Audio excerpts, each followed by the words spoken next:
Sa ngalan ng Ama at ng Anak at ng Espiritu Santo, Amen. ang pagpapala ng ating Panginoong Jesucristo, ang pag-ibig ng Diyos Ama, at ang pagkakaisa ng Espiritu Santo naway sumainyong lahat. At sumaiyo rin. Mga kapatid, at tayo ay mag-aalay ng mga intensyon para sa araw ngayon. At ang inyong mga intensyon kay narito sa loob ng Basilica Minor ng Pong Jesus Nazareno ng Quiapo. Ang mga intensyon ng mga nakiugnay sa atin sa pamamagitan ng live streaming through Facebook Live, YouTube, Twitter at iba pang social media dito sa ating bansa at iba't ibang dako ng mundo. Ang mga intentions ng mga na-cross-posting na mga chapels, groups at communities. Isama rin natin ang intensyon sa misang ito, ang isang mapayapa, maayos, makatarungan at makabayan na eleksyon sa ating bayan. Mga kapatid, sa sulat ni San Pablo sa taga-Corinto, pinalhanan tayo na ating ipahayag ang mabuting balita ng Panginoon. Ang Panginoong Hesus ayon pa sa Ebanghelyo ni San Juan, siya ang daan, ang katotohanan at ang buhay. Siya na ipinapahayag na katotohanan, daan at buhay ay dapat siya ring Panginoon sa ating sarili, sa ating mga pamilya o tahanan, sa ating mga opisina at pagawaan, sa ating mga kalakalan at lahat ng mga pinupuntahan natin na sinasaka, tinatrabaho, o dilikayay pinupuntahan. Ngunit sa mga sandali na tayo ay hindi nagpapahayag at hindi rin natin isinasabuhay ang Ebanghelyo ng Panginoon na tayo nagkasala, dumulog po tayo sa mga Panginoong nagpapatawad ng lubos. Sinugong tagapagpagaling sa mga nagsisisi, Panginoon, kaawaan mo kami. Panginoon, kaawaan mo kami. Dumating na tagapag-anyayang mga makasalanan ay magsisi, Kristo, kaawaan mo kami. Kristo, kaawaan mo kami. Nakaluklok ka sa kanan ng Diyos Ama para ipamagitan kami. Panginoon, kaawaan mo kami. Panginoon, kaawaan mo kami. Kaawaan tayo makapangyarihang Diyos. Patawarin tayo sa ating mga kasalanan at patnubayan tayo sa buhay na walang hanggan. Amen.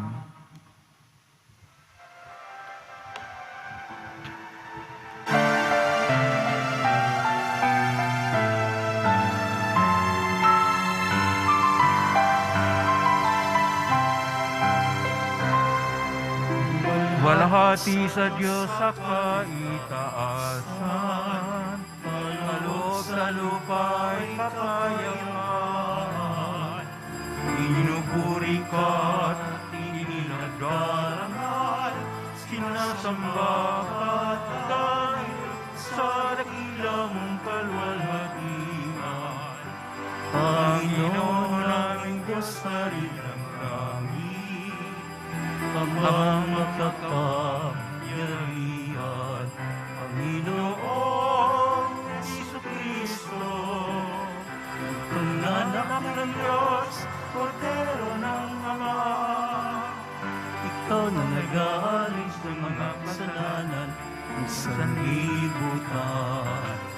Tanggapin mo ang aming kahilingan, nalaluhalok sa kanan ng Ama.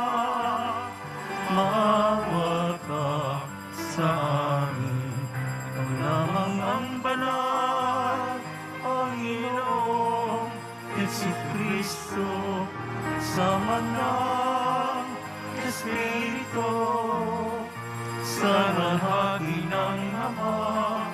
Amen. Amen.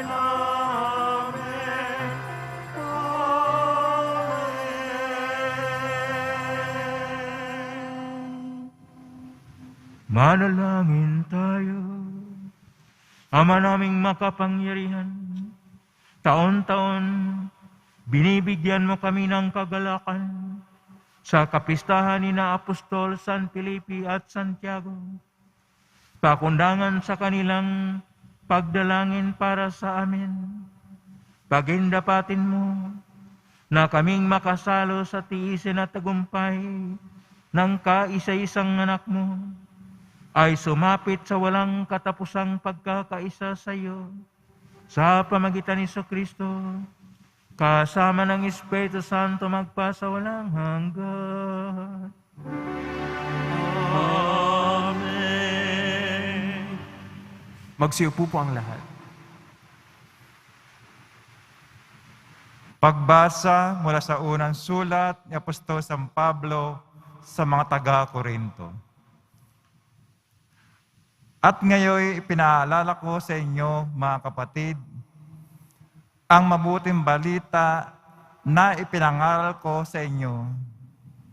Iyan ang inyong tinanggap at naging saligan ng inyong pananampalataya.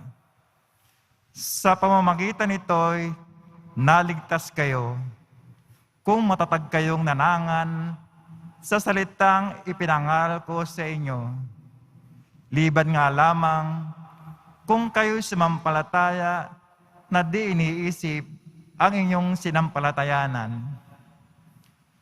Sapagkat ibinigay ko sa inyo itong pinakamahalagang aral na tinanggap ko rin.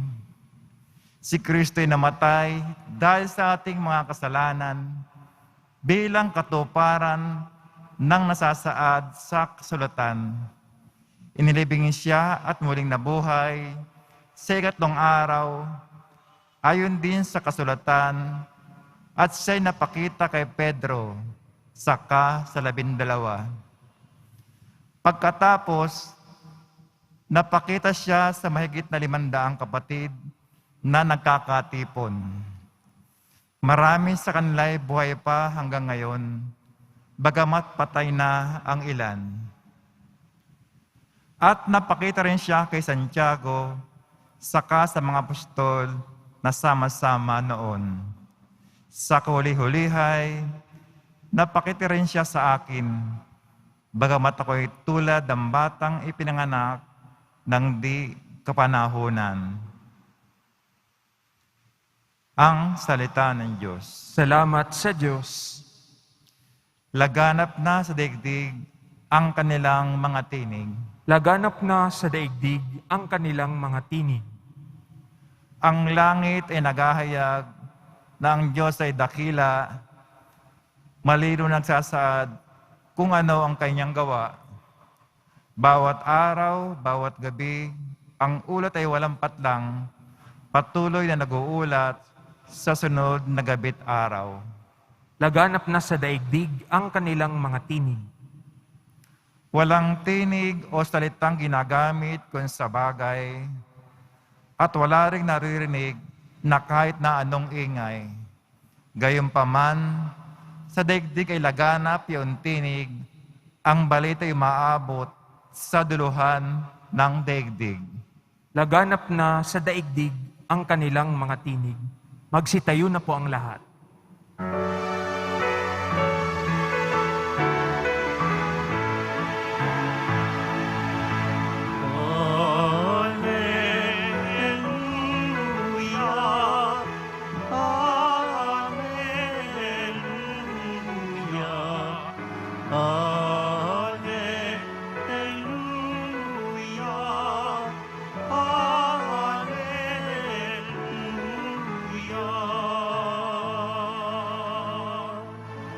Felipe, ako ang daan, katotohanan at buhay. Ama'y sa'kin matatanaw. Alleluia, alleluia. Alleluia,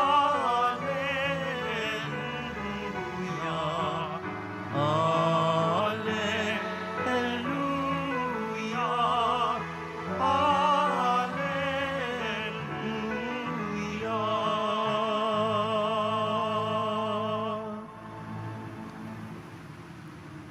Sumainyo ang Panginoon.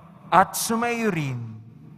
Ang mabuting balita ng Panginoon ayon kay San Juan. Papuri sa iyo, Panginoon. Noong panahon ngayon, sinabi ni Jesus kay Tomas, "Ako ang daan, ang katotohanan, at ang buhay. Walang makapupunta sa Ama, kundi sa pamagitan ko. Kung ako'y kilala ninyo, kilala na rin ninyo ang aking Ama. Mula ngayon, ay kilala na ninyo siya at inyong nakita." Sinabi sa kanya ni Felipe, "Panginoon, ipakita po ninyo sa amin ang Ama, at masisiyahan na kami." Sumagot si Jesus, "Matagalan niyo akong kasama, Felipe. Di yata't hindi mo pa ako nakikilala? Ang nakakita sa akin ay nakakita na sa Ama. Bakit mo sinasabing, ipakita mo sa amin ang Ama? Hindi ka ba naniniwalang ako'y suma sa Ama at ang Ama'y suma sa akin? Ang salitang sinasabi ko ay hindi ko sinasabi sa ganang aking sarili. Ang Ama na suma sa akin ang gumaganap ng kanyang mga gawain. Maniwala kayo sa akin. Ako'y suma sa Ama at ang Ama'y suma sa akin. Kung ayaw ninyong maniwala sa sinasabi ko, maniwala kayo dahil sa mga gawang ito. Sinasabi ko sa inyo, ang nananalig sa akin ay makagagawa ng mga ginagawa ko at higit pa rito, sapagkat pupunta na ako sa Ama. At anumang hilingin ninyo sa Ama, sa aking pangalan, ay gagawin ko, upang maparangalan ng Ama sa pamagitan ng Anak. Gagawin ko ang anumang hihilingin ninyo sa pangalan ko." Ang mabuting balita ng Panginoon. Pinupuri ka namin, Panginoong Hesukristo. Magsiupo muna tayong lahat. Magandang araw po mga kapatid ko ni Kristo.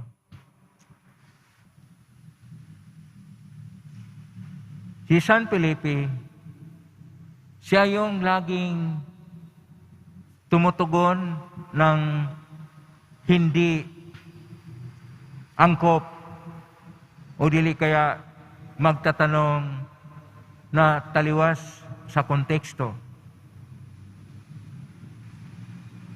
Si Santiago naman, siya yung punong-puno ng lakas o dili kaya sigasig sa pagpapahayag ng Ebanghelyo. Paano ba natin maipahayag ang Ebanghelyo o ang salita ng Diyos? Sa ating unang pagbasa, na unang sulat ni San Pablo sa Corinto, Kapitulo 15, verso 1 hanggang 8, inaatasan ang mga nakaranas o kasama-kasama ni Kristo, ang mga nakaririnig sa Kanya, lalo't higit na ang nakakaalam sa Kanyang alay buhay o kamatayan sa cross at ang Kanyang pagkabuhay muli, ay magpapahayag ng mabuting balita sa paghahari ng Diyos.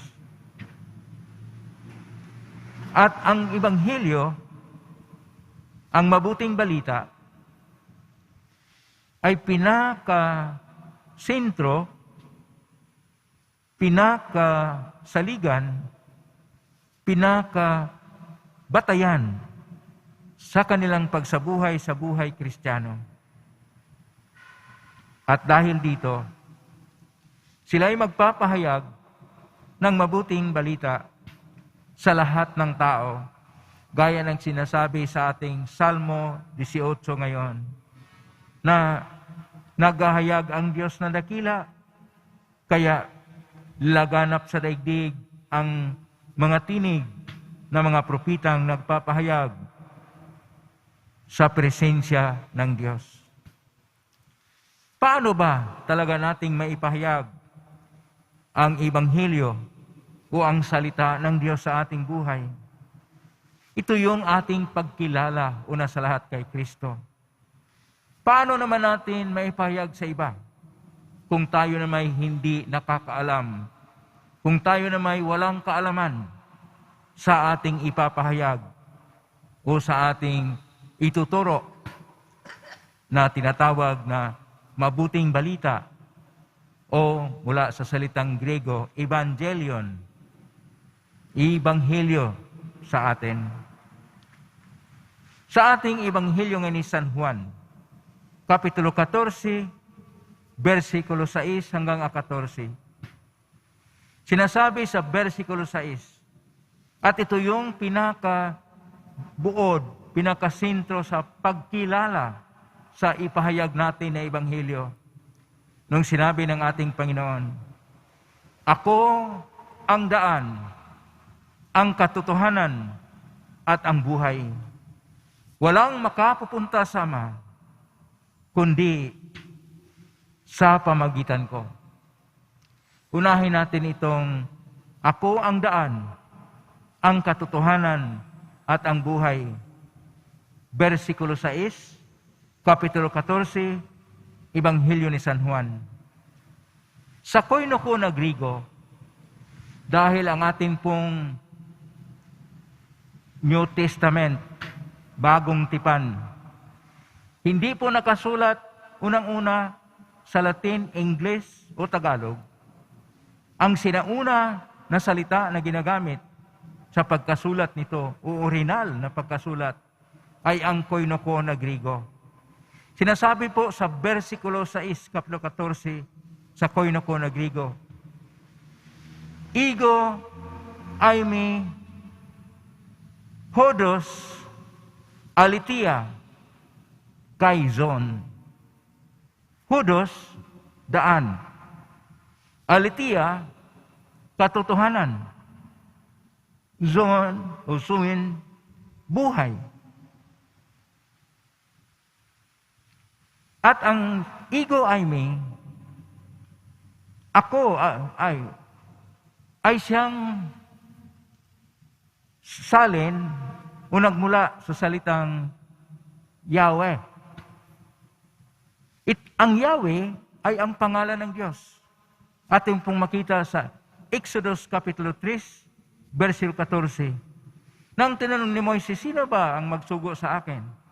At sinasabi, Yahweh, ibig sabihin, ako ay ako.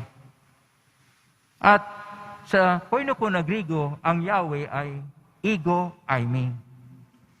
Ibig sabihin dito, si Kristo at ang Diyos na tagapaglikha o Diyos na Ama ay iisa. Kaya tama yung sinasabi ng ating Panginoon nung tinanong ni Felipe, Panginoon, ipakita niyo sa amin ang Ama.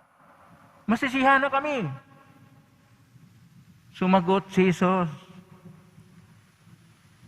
kahit tagal ninyo akong kasama, Felipe, diya't hindi mo ako nakikilala. Ang makakita sa akin ay nakakita sa Ama. Ibig sabihin, hindi pa nasakyan ng mga apostol nung sinabi ng Panginoon, ego aimi, o Yahweh, siya yung Yahweh. Siya yung Diyos. At siya ang magbigay ng daan. Si Kristo ang tunay na daan. Ang hodos o daan ay hindi lang po daan na makikita natin na konkreto, gaya ng dinadaanan natin araw-araw. Ang daan ay ito yung espiritual, na paraan na tayo ay maugnay sa Diyos. Wala pong ibang makapag-ugnay sa atin sa Diyos, liban kay Kristo. Katotohanan o aletheia. Ang aletheia ay hindi lang po yan katotohanan na tinuturing nating konsepto. Ito ay napatutuo sapagkat totoong totoo. Hindi po piki, hindi po huwad na balita na ating makikinig ngayon sa mga kampanya sa mga kandidato. Na ating maririnig sa mga balita sa telebisyon o dili ka sa radyo o nalatha sa mga dyaryo. Hindi po ito yung katotohanan na huwad na sinasabi sa mga huwad na mga kandidato na maski sila yung pinakapopular at malaking suporta sa tao. Ang aletheia ay tunay na katotohanan. Katotohanan na nagmula sa Diyos na Ama. At dahil siya ang Diyos, pinagmulan ng tunay, ng katotohanan, totoong totoo. Kaya aletheia, katotohanan. Zoin, buhay. Ang buhay ay nagmula sa Diyos, siyang naglikha sa buhay. Nagkaroon tayo ng buhay. Mga tanim may buhay, mga hayop may buhay. Ito ay likha at biyaya ng Diyos. Hindi lang natin ito nakita at napalagahan. Bakit po? Sapagkat may mga taong mamatay tao. Kung minsan, yung pang mga mamatay tao ang ating sinusuporta lagi. Kaya nagkaganito ang ating buhay na hindi na nagpapahalaga sa buhay dahil ang lagi nating sinusuporta ay mula sa pamilyang marahas at mga mamatay tao. Kaya hindi natin makikita itong ating Ebanghelyo nga ni San Juan, Kapitulo 14, versikulo 6. Ako ang daan, ang katotohanan, at ang buhay. Bakit po? Kung ito ay ating isinasa puso, pipili tayo ng kandidato na maayos. Para sa Diyos, maka Diyos. Para kay Kristo, maka Kristo. Para sa tao, maka tao. Para sa pagpaunlad sa ating mundo, sa kalikasan, makakalikasan. Pero, nauto tayo. Kaya napakaraming magsuporta sa mga magnanakaw, sa mga mamatay tao. Kaya kinakailangan atin pong isabuhay ang Ebanghelyo ni Kristo. Ulitin ko po ang tatlong salita. Sabi ni Kristo, ako ang daan, ang katotohanan, at ang buhay. Hindi po tayo maliligtas kung hindi sa pamagitan ni Kristo na ang kanyang daan, ang daan niya sa katarungan, kapayapaan, at kabutihan, kawang gawa, at malasakit sa kapwa, ay at hindi natin isabuhay, hindi po tayo maliligtas. Katotohanan, kapag laging huwad o piki ang ating sinusuporta, ang ating pinaniwalaan, at kung magsasalita ang mga pari tungkol sa katotohanan, sabihin po nyo, namulitika si Father. Anong namulitika? Dito po yan sa Ebanghelyo. Mabura ba ito? Mapalitan ba ito? Hindi po pamulitika. Sinasabi lang namin ang katotohanan. At ayon pa sa Ebanghelyo ni San Juan, Kapitulo 8, verso 32, ang katotohanan ay siyang makapagpalaya sa atin. Buhay. Ang buhay ay biyaya ng Diyos. Bakit gustong kitlin ang buhay? Bakit hindi palagahan ang buhay? Nasa sinapupunan pa ng ina. Ina-abort na. O dili kaya iinom ng mga abortifacient na mga gamot. Biyaya ng Diyos. Ating winaldas.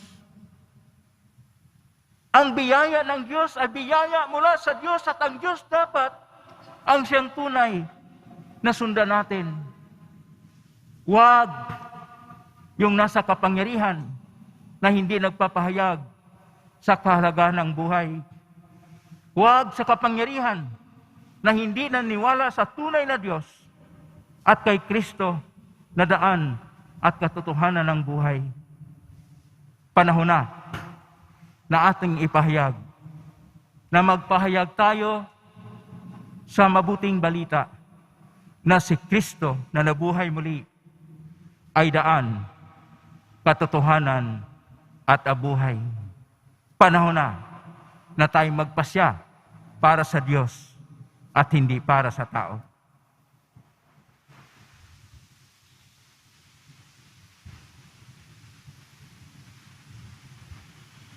Magsitayo na po ang lahat.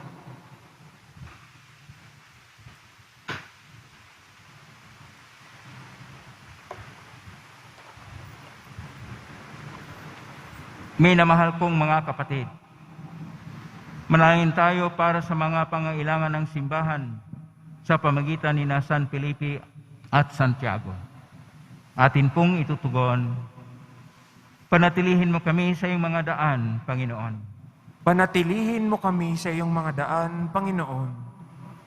Ang mga obispo at mga pari, naway buong tapang na isagawa ang tungkuling magpalaganap ng Ebanghelyo kahit na sa mga lugar na hindi ito tinatanggap, manalangin tayo. Panatilihin mo kami sa iyong mga daan, Panginoon. Ang mga hindi nakakikilala kay Kristo, naway maakay sa liwanag ng Ebanghelyo sa pamamagitan ng mga turo at halimbawa ng mga Kristiyano, manalangin tayo. Panatilihin mo kami sa iyong mga daan, Panginoon. Tayo naway maging saksi ng Ebanghelyo sa pamamagitan ng ating paglilingkod sa kapwa, manalangin tayo. Panatilihin mo kami sa iyong mga daan, Panginoon. Ang mga may sakit, naway magtamo ng kagalingan sa pamamagitan ng ating paglilingkod sa kapwa, manalangin tayo. Panatilihin mo kami sa iyong mga daan, Panginoon. Ang mga naging masipag sa kanilang mga gawain sa buhay na ito, naway magtamo ng kanilang gantimpala sa langit, manalangin tayo. Panatilihin mo kami sa iyong mga daan, Panginoon. Sa tahimik, idulog natin sa Panginoon ang ating mga sariling kahilingan.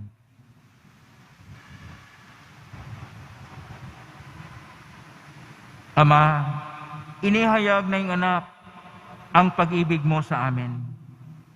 Sa tulong ng mga panalangin ng matatapang na pastol na nangangalaga sa iyong kawan, inilapit namin sa iyo ang aming mga kahilingan sa pamagitan ni Kristo na aming Panginoon. Amen. Magsiupo po ang lahat.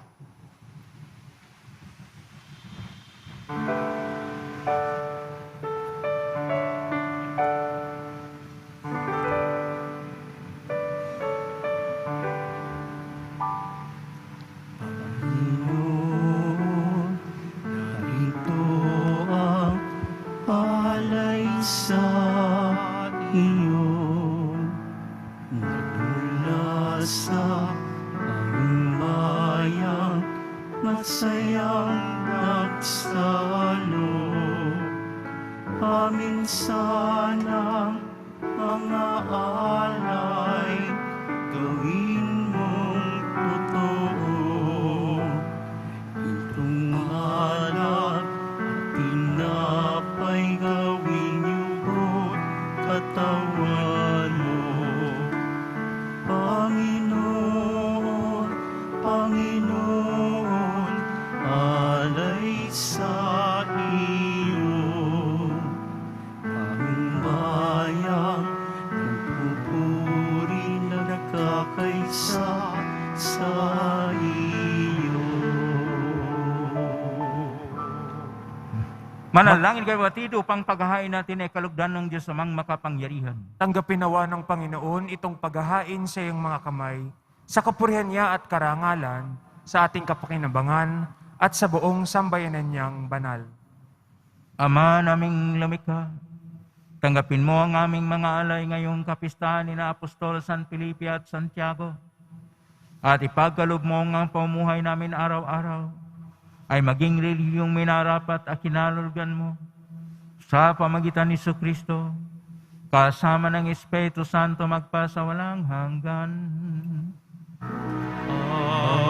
Amen. Sumainyo ang Panginoon. At sumayo rin, Itaas sa Diyos ang inyong puso at diwa. itinaas na namin sa Panginoon. Pasalamatan natin ang Panginoong ating Diyos. Marapat na siya ay pasalamatan. Ama ng kaparihan, tunay marapat na kay aming pasalamatan sa pangitan ni Jesucristo na aming Panginoon.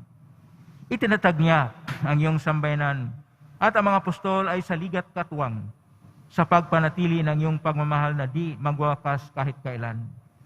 Kaming sambayanan dito sa daigdig ay katibayan ng pamumuhay sa langit. Kaming naririto ay tagapagpahiwatig sa pagkakaisa ng tanan sa iyong pag-ibig. Kay kaisa namang helsi si awit ng papuri sa humumpay sa kalangitan, kami nagbubunyi sa iyong kadakilaan.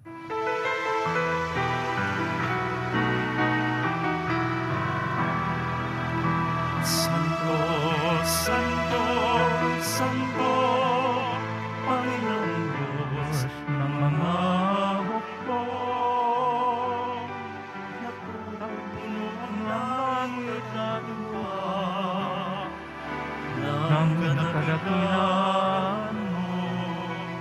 Sana o sana sa kaitaasan, sana o sana sa kaitaasan,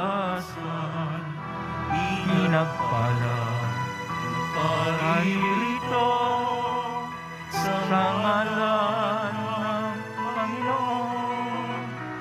Sana o sana sa kaitaasan, sana o sana sa kaitaasan, sana o sana sa kaitaasan, sana o sana sa kaitaasan. Magsiluhod po ang lahat. Ama naming banal, ikaw ang bukal ng tanang kabanalan. Kay sumitan ng Espiritu ng banal, ang makaloob na ito pang para sa aming maging katawan at dugo ng aming Panginoong Jesucristo. Bago niya pinagtiisang kusang loob na maging handog, hinawakan niya ang tinapay. Pinasalamatan kanya. Pinagati-hati niya yon. Iniabot sa kanyang malagad at sinabi, "Tanggapin ninyong lahat ito at kanin. Ito ang aking katawan na ihahandog para sa inyo."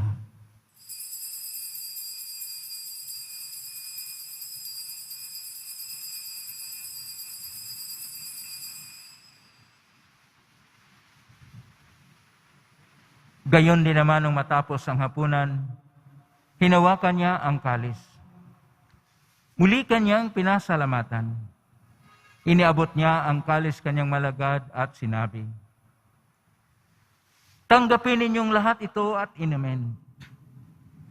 Ito ang kalis ng aking dugo ng bago at walang hanggang tipan. Ang aking dugo na ibubuhos para sa inyo at para sa lahat, sa ikapagpapatawad ng mga kasalanan. Gawin niyo ito sa pag-alala sa akin."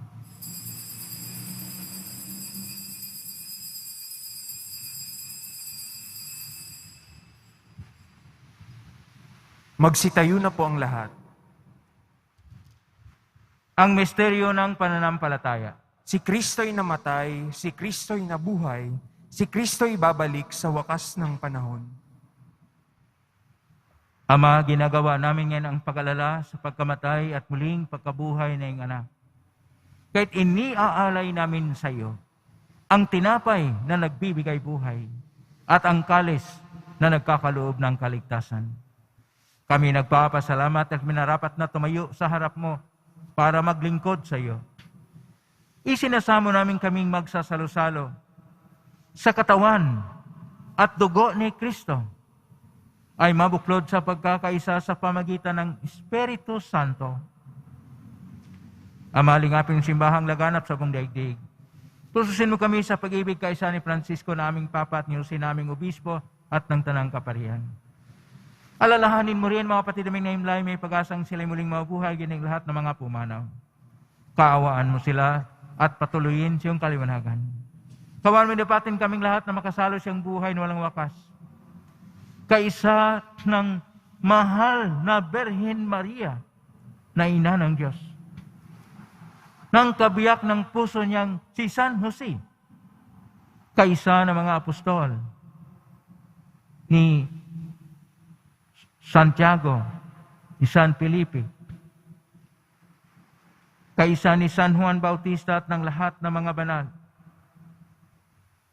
ina San Roque, San Lorenzo Ruiz de Manila, San Pedro Calungsod, at ng lahat ng mga banal na namuhay dito sa daigdig ng kalugod-lugod sa iyo. Maipagdiwang nawa namin ang pagpupuri sa ikarangal mo sa pamagitan ng anak na aming Panginoong Jesucristo.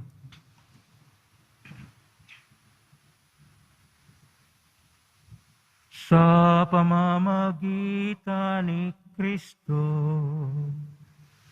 kasama niya at sa Kanya, ang lahat ng parangal at papuri ay sa iyo, Diyos Amang makapangyarihan, kasama ng Espiritu Santo, magpasawalang hanggan.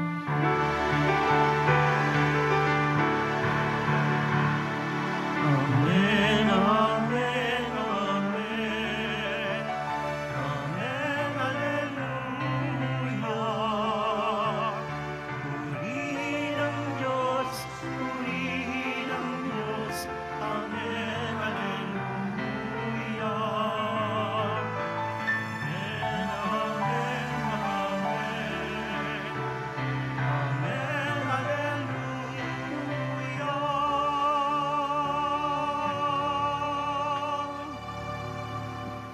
Sa tagubilin magaling na utos, sa turo ni Jesus na pay natin at Diyos, ipahayag natin ang lakas loob. Ama namin, sumasalangit ka, sambahin ang ngalan mo, mapasa amin ang kaharian mo, sundin ang loob mo dito sa lupa para nang sa langit.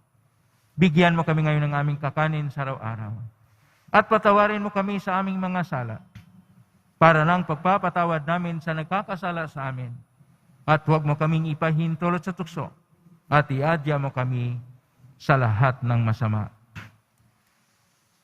Niling namin kami adya sa lahat ng masama, pagkaluban ng kapayapaan araw-araw, iligtas sa kasalanan, tilay sa lahat ng kapahamakan, samantalang aming pinanabikan ang dakilang araw ng pagpapahayag ng tagapagligtas naming si Jesucristo. Sapagkat iyo ang kaharian at ang kapangyarihan at ang kapurihan magpakailanman. Amen. Panginoong Jesucristo, sinabi mo sa iyong mga apostol, kapayapaan ang iniiwan ko sa inyong aking kapayapaan na binibigay ko sa inyo. Tunghayan mo ng aming panampalataya at huwag aming pagkakasala. Pagkalooban mo kami ng kapayapaan at pakakaisa ayon sa iyong kalooban, kasama ng Espiritu Santo magpa sa walang hanggan. Amen. Ang kapayapaan ng Panginoon ay laging sumainyo. At sumayo rin. Magbigayin kayo ng kapayapaan sa isa't isa. Kapayapaan sa inyong lahat. Kordero ng Diyos na nag-aalis ng mga kasalanan ng sanlibutan, maawa ka sa amin. Kordero ng Diyos na nag-aalis ng mga kasalanan ng sanlibutan, maawa ka sa amin. Kordero ng Diyos na nag-aalis ng mga kasalanan ng sanlibutan, ipagkaloob mo sa amin ang kapayapaan. Magsiluhod po ang lahat. Ito ang kordero ng Diyos.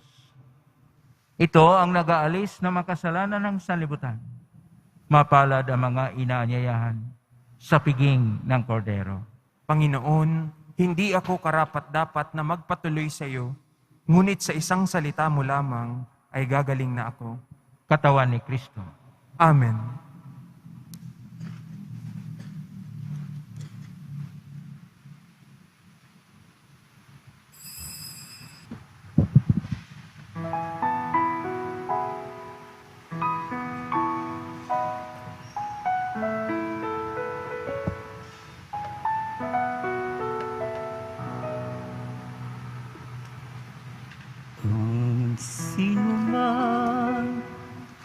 sa aking nananan. Mananahan din ako sa Kanya.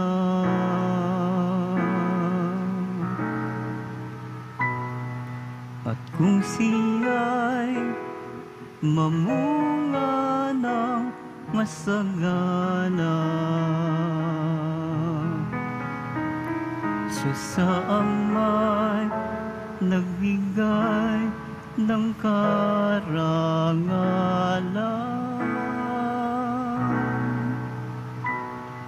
Mula ngayon, kayo'y aking kaibigan. Hinango sa dilim at kapabaan. Ang kaibigay mag-aalay ng sarili niyang buhay, walang higit sa yaring pag-aalay.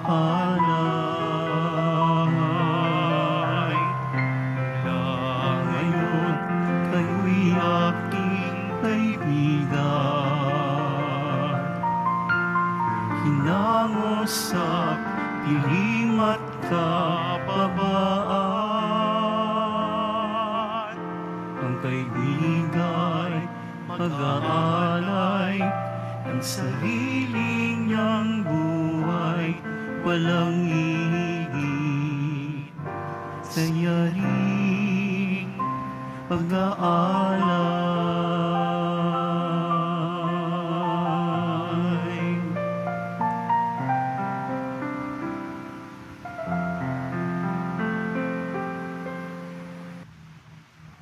Manalangin tayo. Ama naming mapagmahal, kaming mga pinapagsalo mo sa banal na pakikinabang, ay pamalagin mong dalisay sa buo naming pagkatao. Kaysa ni na Apostol, San Felipe at Santiago, kami naway marapatin mong makakita sa iyo sa aming pagtingin sa iyong anak, upang kami maging dapat magkamit ng buhay kailanman sa piling mo. Sa pamagitan niya, kasama ng Espiritu Santo magpasawalang hanggan. Amen. Ngayon na po ang pagbasbas. Mangyari po lamang na itaas bagya mga bagay-bagay na pabasbasan. Sumainyo ang Panginoon. At sumayo rin. Mahal na pong Isus Nazareno, inaigmas na ng cross ang walang malo na pag-ibig ng Diyos ang katauhan. Pakinggan mo ang kahilingan ng kan na nagsusumamo sa iyo. Makamtan nawa nila ang iyong katugunan at tanggapin ang kasagutan ng utang na loob na tinatanaw. Basbasan di po ninyo ang malamang imahin, dasalan at mga bagay-bagay. Sa pamagitan ng benisyon ito naway maalala ng pangako na sa binyag na ikaw ikling ibigin at paglalingkuran bilang Panginoon magpa sa walang hanggan. Amen. Pagpalain kayo ng makapangyarihang Diyos, Ama at Anak at Espiritu Santo. Amen. Kumain kayong mapayapa, taglay ang kapayapaan, pag-ibig at pag-asa ng Pong Isus Nazareno. Salamat sa Diyos. Purihin natin ang Pong Isus Nazareno.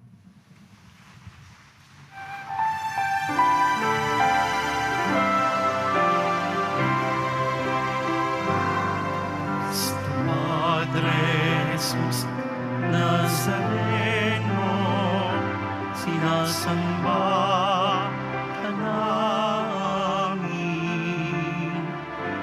Iniinturo ka namin. Aral mo ang aming buhay at kaligtasan. Sa Padre Jesus Nazareno, iligtas mo kami